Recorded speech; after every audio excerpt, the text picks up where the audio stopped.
if my mental health was a priority, I wouldn't be as successful as I am. I mean, and that's just like a sad fact. Like I obviously never would have buried myself alive for 7 days of solitary, 7 days on a deserted island, 7 days, blah, blah, blah.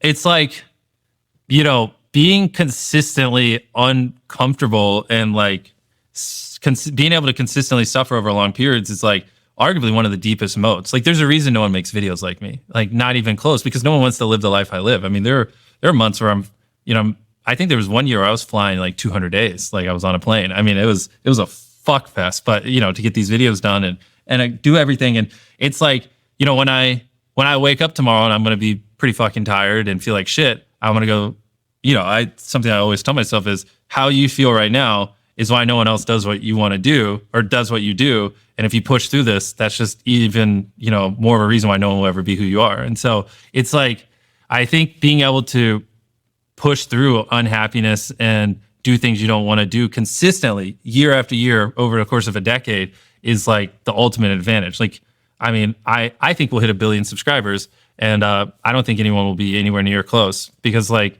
once you make a couple $1 million, why would you live the life I live? Like, why? Why would you not take weekends off? Why would you not just film locally, even if it means less views so you can be on the right time schedule? Why would you not, prioritize your sanity and that kind of stuff? It makes no sense, but that's why no one else does it.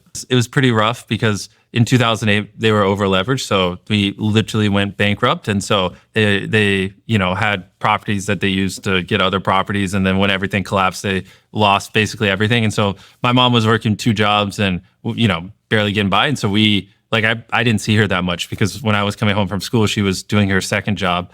So it was a lot because she was a single mom raising us. She's working all the time. I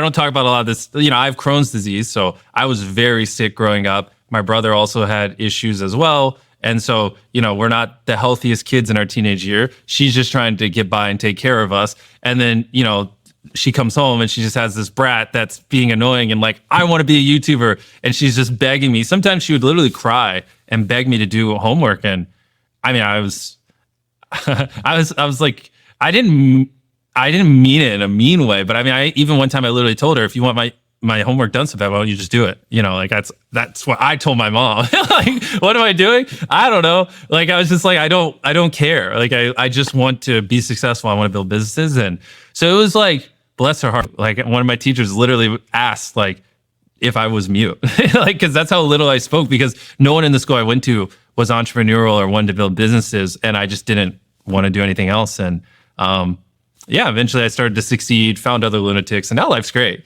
But, I like to tell this story when I'm on podcasts because if you have a younger viewer who's in that same spot, you're not the problem. It's your environment, and you just got to put yourself in a better environment. What about your parents, mum and dad? You talk about your mother a lot. Yeah. No, I don't. I didn't get it from them. Well, what influence did they both have on you? Well, I don't really talk about my dad much. That's, a long story. Don't need to get into it. But my mom, honestly, it's great now. Me and my mom have a phenomenal relationship, but on the come up, it was pretty rough because in 2008, they were over leveraged. So we literally went bankrupt. And so they had properties that they used to get other properties. And then when everything collapsed, they lost basically everything. We used to source our cocoa from Peru, cacao, which, ethical sourcing is not really an issue there. But the problem is majority of the world's cocoa comes from West Africa. And so as we got bigger, everyone's like, hey, you need to switch your supply chain to West Africa. I'm like, cool. And so then I started studying and reading up about it. And I noticed that 46% of labor in West Africa on cocoa farms is child labor. And I was like, that can't be accurate. And then I started digging deeper and deeper. And I was like, holy shit, it's just almost half of labor is child labor. And so I started talking to all the big chocolate companies, or not all of them, but as many as I could get a hold of. And I was like, so what do you guys do about this whole child labor thing? And they're constantly just telling me like, it just is what it is. That's how chocolate always has been. And I was like, whoa, you guys make like $1 billion a year in profit. You don't see an issue with that being on the back of little kids? And they're like, no. And then I have this crazy clip on, cause I have a documentary guy, I think you saw him, Jeff, who follows me around. Crazy clip where I'm meeting with like a big, I gotta be as vague as possible because they're gonna murder me if we got time back to them, but like a big supplier. We'll just leave it vague like that. And I asked them, I was like, so do you have any way I can pay extra to not use child labor or anything like that, or any options? But I mean, the thing is, independent of that kind of stuff, it's just like, I mean, we are averaging like 200 million views a video, like, most of it unique viewers. Like, we're talking like 2+%, sometimes 3% of humans alive watch every piece of content I put out, depending on how well the channel's doing. And so like, that means like I could upload a video, and then with 365 days later, you could grab 33 random humans anywhere on the planet, especially because we do dubs. You know what's even crazier is YouTube's not in China. So that's like 2 to 3% of humans alive, excluding China.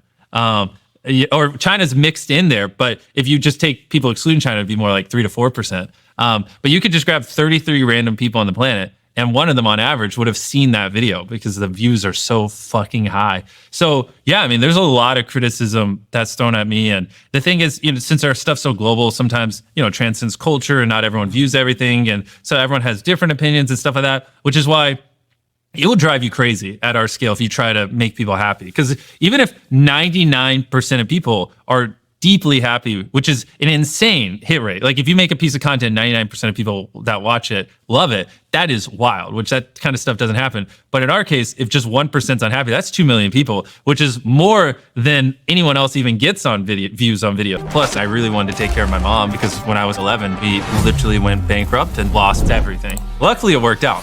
And it's because I'm really good at obsessing over one thing more than anyone else on the planet. Like, I lost tens of millions of dollars on these games. But it's about making season 1 as good as possible. And I just really love solving complex problems. Like, how many kids do you think are in child labor in West Africa, just on cocoa farms? It's 1.5 million. And so with Feastables, we were trying to get over 1 million kids out of child labor. But the ironic part is, the more I help people, the more I get. Like, I've read over 5,000 messages telling me to kill myself. I mean, there's definitely times where I would cry, but if my mental health was a priority, I wouldn't be as successful as I am. This is the price you have to pay. But when is enough enough? Honestly, this has always blown my mind a little bit. 53% of you that listen to this show regularly haven't yet subscribed to the show. So could I ask you for a favor before we start? If you like the show and you like what we do here and you want to support us, the free, simple way that you can do just that is by hitting the subscribe button.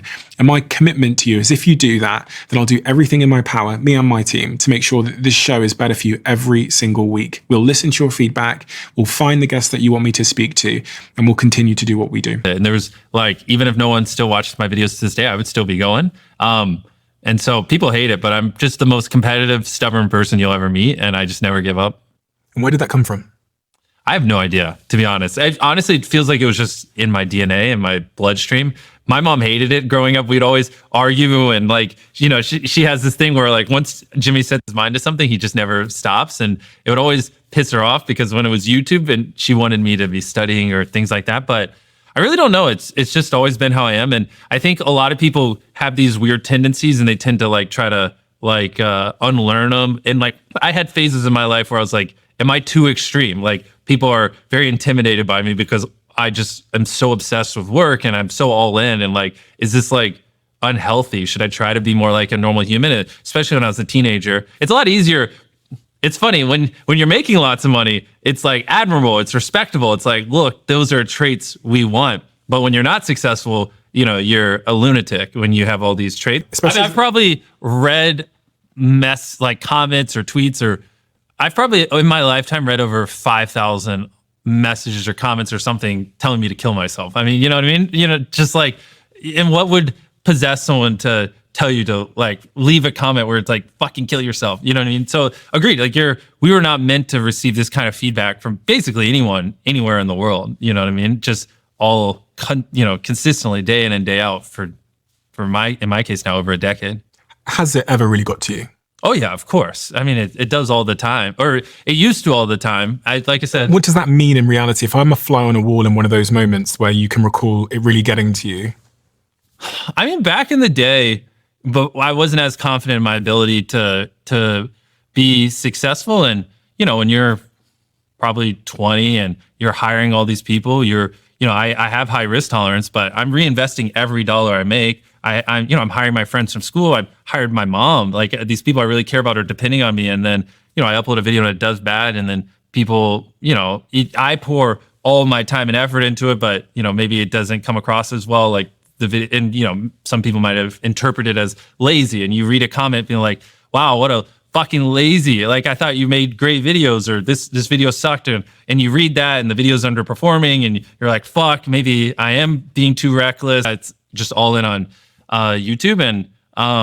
And then up until really Feastables, it was basically just YouTube. For whatever, I never thought I would find like this kind of love for I thought it was specifically video making, but I have found over like the last 2 or 3 years, just in general, I just enjoy entrepreneurship, and I've been really deeply loving getting like obsessed with Feastables and other things. And so, which was very weird. Like when I first started a chocolate company, it was like kind of a side thing. But the more I started to work on it, I got a lot of the same highs I got when I was making videos, just in different ways. And so now I'm like, I know way too much about the chocolate industry. I'm like, it's pretty crazy. I never imagined I would have put the thousands of hours I've poured into building Feastables. And so I think just in general, I just really love solving consistent, complex, hard problems. I think that's like what gets me out of bed, and like the harder the problems, the more exciting it is. Consistent, hard problems. I want to talk about that and also Feastables, but you mentioned Crohn's disease there. Yeah. And a lot of people don't know what that is and the impact it has on someone's life.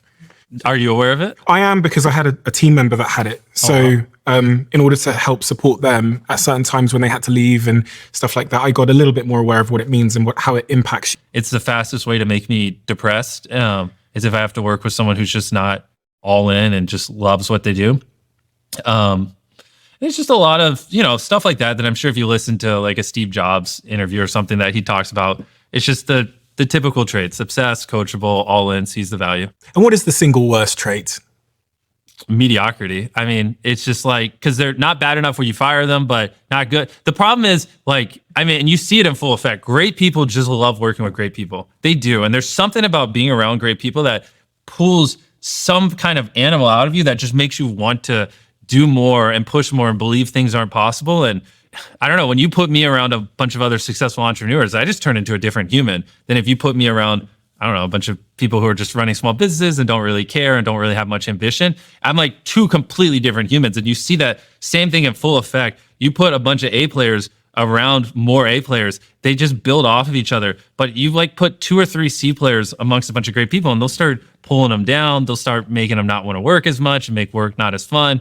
And so everyone knows, get rid of the C players, right? Obviously, get rid of people who aren't all in, blah, blah, blah. It's the ones that are like, they're not an A player, but they're not a C player. So it's kind of hard because you still feed off the energy. And if you get enough of them, it just drags the overall culture down. Like how, like I have extreme obsession to the point where like I just think about stuff the same. Like for me, it's much easier to think about something 16 hours a day for 7 days straight than it is like to like gear shift constantly. I'm like really good at just obsessing over one thing more than anyone else on the planet. If I were to say what's my superpower, it's that I can just obsess endlessly about something, and I can just have the same thoughts over and over and over and over again. It's very weird. Like it wasn't like it was work for me grinding YouTube for those 10 years or whatever where no one was really watching it. It's just like kind of who I am. It would have had to have been a deep obsession because you were doing it when no one was really watching or paying attention, or really when the platform was... There was literally a day when I was 19 or 20 where I woke up, joined a Skype call with my friends, and where we like were reverse engineering, why certain videos do well or whatever. And I remember that call being over 18 hours long. And then I hung up, went to bed, woke back up the next day, and instantly got back on the call and picked back. Like that was the level of like hours we were putting in. I mean, I didn't know anything besides just trying to make it happen. Was there anything else that you showed that level of obsession to? So at that age, no. I would say from 11 to 15, it was a mix of YouTube and baseball. But when I turned 15, I got Crohn's, and I went from like 190 pounds down to 139. MrBeast. He is the biggest YouTuber on the planet, and he's building empires. I mean, is there anything this man can't do? Your business empire is much bigger than most people realize. Yeah, I mean, I'm only 26, and we have the largest YouTube channel in the world. And Beast Games is going to shatter some pretty crazy records. And we do 9 figures in Feastables. But a lot of that stems from being a very confused child that's not fitting in, that feels like a freak. Plus, I really wanted to take care of my mom because when I was 11, we literally went bankrupt and lost everything. Luckily, it worked out. And it's because I'm really good at obsessing over one thing more than anyone else on the planet. Like, I lost tens of millions of dollars on these games. But it's about making season 1 as good as possible. And I just really love solving complex problems. Like, how many kids do you think are in child labor in West Africa, just on cocoa farms? It's 1.5 million. And so with Feastables, we were trying to get over 1 million kids out of child labor. But the ironic part is the more I help people, the more I get. Like, I've read over 5,000 messages telling me to kill myself. I mean, there's definitely times where I would cry, but if my mental health was a priority, I wouldn't be as successful as I am. This is the price you have to pay. But when is enough? And so I think it's just what comes with it. But at the end of the day, you know, as long as what we're doing is moral and ethical, like you said, they're gonna throw arrows, but you know, I'm just a problem solver. It's like whenever I see the metaphorical arrow, I just go, you know, what's the problem? And if we did something wrong, how do we fix it? Or if it's not an actual problem, it's just rumors. I mean, it is what it is. And so, yeah, I think it just comes with part of it. I mean, it sucks and it's unfortunate, but you also have to think like most people don't like their jobs too. And so it's not like this is even specific to our industry. Like, you know, just go ask 100 random Americans of all the jobs they worked in their life, how many did they deeply enjoy and would they have nothing negative to say? So I think it's just part of it. You know, it's almost like a pastime for a lot of people just to like trash talk their old jobs or whatever. Has any of that stuff ever got to you? Any criticism? Oh, of course. Yeah. I mean, all criticism all the time does. But I mean, the thing is, independent of that kind of stuff, it's just like, I mean, we are averaging like 200 million views a video. Like, you know, like most of it unique viewers. Like we're talking like 2+%, sometimes 3% of humans alive watched every piece of content I put out, you know, depending on how well the channel's doing. If I'm thinking a case of he spent 20 odd million on the prizes. Yeah, we gave away. So there must be 80 million left or something. I mean, so episode 1, we spent over $15 million on those towers, building them all. Like that was the most towers ever built, the most hydraulic press or whatever used. I mean, that set was fucking crazy, man. We had to build 1,000 towers that were 10 feet tall, safety test them all, get it where they actually work. We had to literally hardwire them all and build like our own software where we could drop people. We had to put up all the screens. I mean, that's like arguably one of the largest sets ever built in history. That was just episode 1. And that's just like the construction of the set. That's not including, like you said, we gave away over $20 million. I think over $2 million was in episode 1. And then episode 2, we have the city, which that was a $14 million set build. And that was huge. I mean, because that was a real city that they were living in, you know. And then but just between the 2 million we gave away plus those 2 sets, I mean, already right there, you're at over $50 million. How much did the whole thing cost? That I have been advised not to say because you know, some of the bars would be broken and it would just happen over and over and over again because we didn't engineer the boxes correctly. They didn't do anything wrong. Do you know how atypical that is, what you've just said? That you put GoPros. Yeah, people told me I was crazy. The amount of people who tried to tell me that was illegal, I was like, bro, I don't fucking care. I just need to know when my bars are breaking. Like, I'll delete the footage.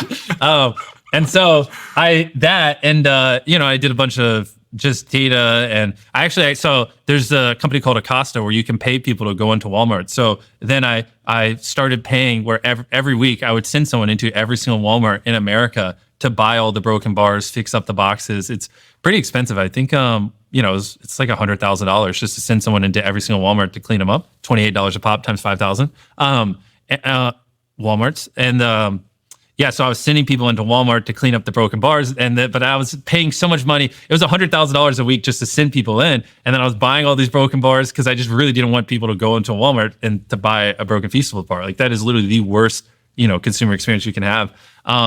And then I've learned what a package engineer is. And I was like, holy shit, this is your full-time job to make it where my boxes don't fucking fall over? And it's crazy. So what we need to do is we need to, in my head, get to $1 billion a year in revenue as fast as possible while being ethically sourced and being profitable. A big part of it is we have to be profitable while doing it because then I can point and go, look, we achieve scale ethically and we're making money. It's not that you can't do it. You just don't want to. And then, and maybe we give them the benefit of the doubt. Maybe they just truly don't know how to do it at scale, and maybe it'll open their eyes and they'll be like, oh, I guess it is possible, and they'll start to change their ways. More than likely they won't. But over time, I hope we can just shine a light on it using my platform and, you know, just show the model works. And then, I don't know, something I would love to do in the long run is like, you know, how there's like the fair trade logo. Maybe I make my own version of it and I help other chocolate companies source their cacao ethically and or something. And, you know, and I just educate people on like, if it doesn't have the symbol, it's probably using child labor. And, something. There's some way where I could play my cards over the next 10 years where we get over 1 million kids out of child labor on cocoa farms. And so I just got to connect the dots and figure out the correct way to do it. This might sound like a really obvious question, but it won't be to everybody. Why do you care so much? Bro, I just like, I've been on these farms. I don't want to get rich on the back of little kids. I mean, it's just kind of, I feel like it's kind of obvious, you know. Maybe to other people in chocolate they don't care, but the first thing when I heard about it, I was like, why? Why is this a thing? Such a cliche question that I'm asked a lot. Enough like building the business? Never. I mean, I just want to keep like building a business is like a video game. It's just fun, you know. Like with Feastables right now, you know, we're the largest ethically sourced chocolate company in America, and like it's just fun to like look at something that's been done the same way for 100 years. And go, how do we just flip this on its head and fuck up this industry? And, you know, how can we pay our farmers a living income, you know, not use child labor, et cetera, et cetera. And so it's like, you know, I think if I was just doing mundane things like everyone else, I probably would be bored as fuck. If I would just sold chocolate like everyone else, made the same repetitive YouTube videos like everyone else, I probably would be like, all right, get me out of this. I want to retire. But it's not what we're doing. Like we're changing industries. We're impacting the world. Like this is the point of life, in my opinion. You could do so much with the gazillion people that listen and watch your videos. You could like start almost any business and it'd be successful. Yeah. You could have almost any social impact and it'd be profound and save a gazillion people's lives. We used to source our cocoa from Peru, cacao, which, you know, ethical sourcing is not really an issue there. But the problem is majority of the world's cocoa comes from West Africa. And so as we got bigger, you know, everyone's like, hey, you need to switch your supply chain to West Africa. I'm like, cool. And so then I started studying and reading up about it. And I noticed that 46% of labor in West Africa on cocoa farms is child labor. And I was like, that can't be accurate. And then I started digging deeper and deeper.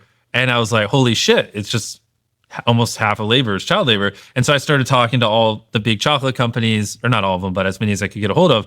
And I was like, so what do you guys do about this whole child labor thing? And they're constantly just telling me like, it just is what it is. That's how chocolate always has been. And I was like, whoa, you guys make like $1 billion a year in profit. You don't see an issue with that being on the back of little kids? And they're like, no, and then I have this crazy clip on, cause I have a documentary guy, I think you saw him, Jeff, who follows me around. Crazy clip where I'm meeting with like a big, I gotta be as vague as possible because they're gonna murder me if we got time back to them, but like a big supplier, we'll just leave it vague like that. And I asked him, I was like, so do you have any way I can pay extra to not use child labor or anything like that, or any option? I don't know why, but when people tell me I can't do something, I don't know where this came from. It makes me just want to do it more, to be honest. If you tell me I shouldn't do something, that's fine. But if you tell me I can't, then it's everything in my body just wants to go, fuck you. I obviously can. I don't know if I should, but I can. And then I don't know. It's like the thing is like to go viral, you have to do something that's never been done before. I've told this story before of like, you know, if you're driving down the road and you see a cow, who cares? It's a fucking cow. But if you're driving down the road and you see a purple cow, you're like, you've never seen that before. And it's something you weren't expecting. You're going to go, holy shit. And you're going to go tell your friends about it. You're going to remember that. You'll probably even think about it randomly once every couple of years. Why the fuck was there a purple cow? And it's like, it's the same thing. Just one was a little purple. And it like, you can apply that same like analogy to ideas. Like when you're scrolling through social media to find a video to watch, there's things that, you know, have been done before, you've seen. It's, you know, roughly similar to stuff before. You're just going to scroll past it. You'll never think about it again. Just like you'll never think about a fucking cow on the side of the road. And then there are ideas that are like the purple cow idea, which is what I try to do, which are things that make you go, what the fuck? And it's like, so, you know, I have full faith in him, but the dividends that I get off of him after all those years of pouring all that time and effort into him, and now he knows exactly how I think, what I value, that I don't even really have to communicate with him. Sometimes I can just show up to film and like, I just trust that it's good, you know, and I have a bunch of people across all my businesses like that it's like great. And if, you know, in a world where Tyler's still working here 10 years from now, I mean, the amount of value out of someone like that is unfathomable. It is quite literally the eighth wonder of the world for a business. And it's like, that's what I want. But you only get those kinds of people, they see the value for, you know, working for you. And so they have to like deeply believe like the more valuable I become to this company, the more I'll be rewarded. And they like actually want to dedicate their life to the business. So that's very important, because if I really don't get that vibe, then it's not fair to both of us, because I'm not going to invest in you like I should, because I don't think you're going to be here in 10 years, and then you're going to feel that, and it creates, so coachable, sees the value. Obviously obsessed. I just don't like working with mediocre people. I mean, I really just can't stand it. It's the fastest way to make me depressed. Is if I have to work with someone who's just not all in and just loves what they do. It's just a lot of, stuff like that I'm sure if you listen to like a Steve Jobs interview or something that he talks about, it's just the typical traits: obsessed, coachable, all in, sees the value. And what is the single worst trait? I'm just a deranged lunatic and was way too obsessed with building the business and way too all in. It's very cute. One time she, like, when we had, I don't remember, like some month where made like $100,000, and I'm like, okay, perfect. Now I can spend $100,000 this next month on videos. And she like took like 5,000 of it and put it away for me in my own bank account without telling me. But in case, I ever went, was over leveraged or went bankrupt like they did. And I found out about it. And she's like, please don't take this money. Just let me set aside anything. Stop spending everything on videos. And I was like, no, this is perfect. Now I can spend more. Like, this is awesome. Thank you, Mom. And like, but to me, I don't really feel risk. Like, if anything, it like risk excites me, and like I have very high threshold for it. So yeah, we literally weren't communicating the same language. But I don't remember what age it was, but eventually after I took enough risks and figured it out, my mom just said to me, you know what? I'm going to trust you. Like, I have faith. And everything got so much better after that point, when like she stopped staying up all night worrying about me and worrying whether or not I was making the right decision, when she's just like, Jimmy, I trust you. I know this, you think about this all day.